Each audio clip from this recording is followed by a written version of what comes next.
বন্ধুরা, আজকে আমি আবার চলে এসেছি। আপনারা সবাই ভালো আছেন তো? দেখুন, সব সবজি কেটে নিয়ে চলে এসেছি। কুমড়ো, বেগুন, আলু, কুঁদরি, ঢেঁড়স, বিন, শাক, খসলা শাক সব কেটে নিয়ে আমি চলে এসেছি। এবার আমি রান্নাঘরে যাব, রান্না বানাবো। চলুন বন্ধুরা, সবজি দিয়ে রান্না বানাবো। বন্ধুরা, আমি রান্নাঘরে চলে এসেছি। আনাজগুলোকে ধুয়ে নিয়ে চলে এসেছি রান্নাঘরে। এই যে দেখুন বন্ধুরা, এই যে বড় মাছের মাথা দিয়ে রান্না বানাবো।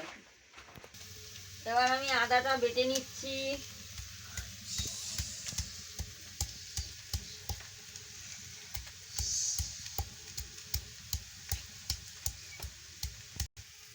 এবার আমার আদা বাটা হয়ে গেছে, আমি তুলে নিচ্ছি। আমার উনুন ধরে গেছে, আমি কড়া বসিয়ে দিয়েছি। কড়া গরম হয়ে গেছে, আমি তেল দিয়ে দিচ্ছি। মাছের মাথাটায় আমি নুন হলুদ মাখিয়ে নিয়েছি। এবার তেল গরম হয়ে গেছে, আমি মাছের মাথাটা দিয়ে দিচ্ছি। দিয়ে আমি ভালো করে মাছের মাথাটাকে ভেজে নিচ্ছি। একদিক হয়ে গেছে, আর একদিকটা উল্টে নিচ্ছি।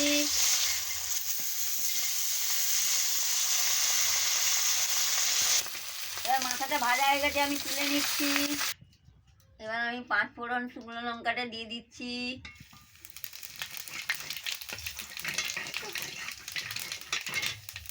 পেঁয়াজের কুচি দিয়ে দিচ্ছি।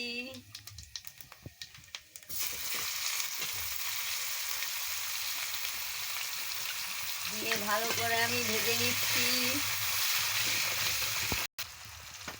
এবার আমি আদা বাটা দিয়ে দিচ্ছি।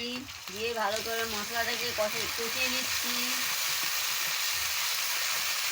মশলাটা কষানো হয়ে গেছে, এবার আমি আনাজটা দিয়ে দিচ্ছি। সব সবজি দিয়ে ভালো করে কষিয়ে নিচ্ছি মশলার সঙ্গে।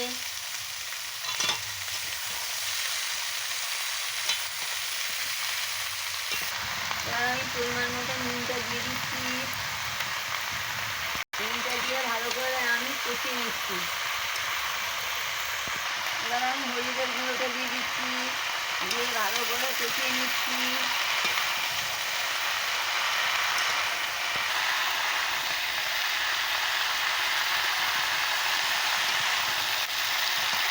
দেখুন বন্ধুরা, আমি ভালো করে আনাজটাকে কষিয়ে নিচ্ছি মশলার সঙ্গে। এবার আমি ঢাকাটা দিয়ে দিচ্ছি। সিদ্ধ হয়ে গেলে আমি ফিরে আসছি।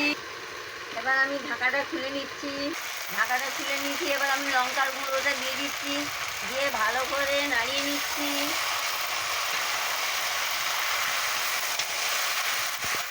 বন্ধুরা, সবজিগুলোকে আমি ভালো করে ভেজে নিচ্ছি। দেখতে থাকুন বন্ধুরা, প্রথম থেকে লাস্ট পর্যন্ত আমার রান্নাটা কেমন হচ্ছে। ভালো করে ভেজে নিয়েছি সবজিগুলোকে। এবার পরিমাণ মতন জলটা দিয়ে দিচ্ছি সিদ্ধ করার জন্য।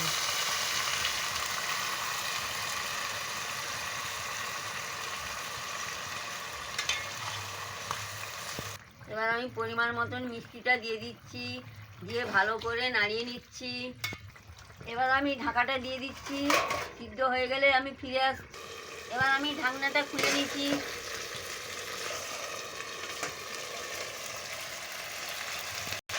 সব আনাজগুলো সিদ্ধ হয়ে গেছে, আমি ভালো করে কষিয়ে নিচ্ছি।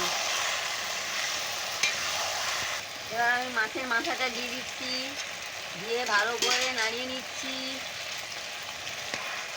দেখতে থাকুন বন্ধুরা, ভালো করে মাছের মাথাটাকে ভেঙে দিচ্ছি। দিয়ে আনাজের সঙ্গে ভালো করে নাড়িয়ে নিচ্ছি। বন্ধুরা দেখুন, এবারে ভালো করে আমি আনাজগুলোকে কষিয়ে নিয়েছি তরকারিটাকে। দিয়ে এবারে হয়ে গেছে, আমি নামিয়ে নিচ্ছি। এইভাবে সব আনাজ দিয়ে মাছের মাথা দিয়ে চচ্চড়ি রান্না করে খাবেন, খুব ভালো লাগবে। ভালো লাগলে আমাকে লাইক করবেন, শেয়ার করবেন, মেসেজে লিখে জানাবেন, সাবস্ক্রাইব করবেন। কালকে আমি ফিরে বেল আইকনটি বাজিয়ে দেবেন। আমার ভিডিওটা সবাইকে শেয়ার করে দেবেন। সুন্দর গন্ধ বেরিয়েছে, দারুণ হয়েছে রঙটা।